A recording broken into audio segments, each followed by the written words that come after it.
Maayong adlaw mga lods.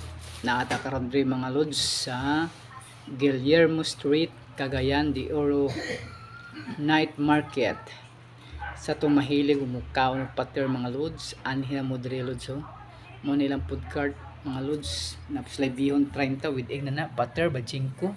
Siumay rice with rice na 25 yapon with palapa, anli palapa pag mga lods.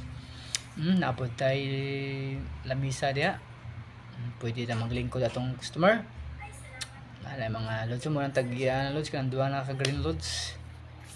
Pangitaan na sila lods na sa extra rice oh, init pa pugid na ilang rice. Dangan pa waiting ang customer na kay gusto mong gid mo lingkod. Standing position mga lods, ani na mo dani ah. Nana sa dapit sa entrance sa TH katong old sa Guillermo Street. Paki-visit na lang di mga lods oh. Paki-share na lang, paki-follow sa atong mga videos. Dagan pagigawit ng lods. Kay sobrang kalami ilang pattern mga lods.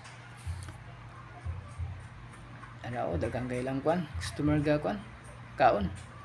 Tapok ang ginasal mga lods kay tungod sa kalami. Kisa katong mahiligon sa kwan, street foods.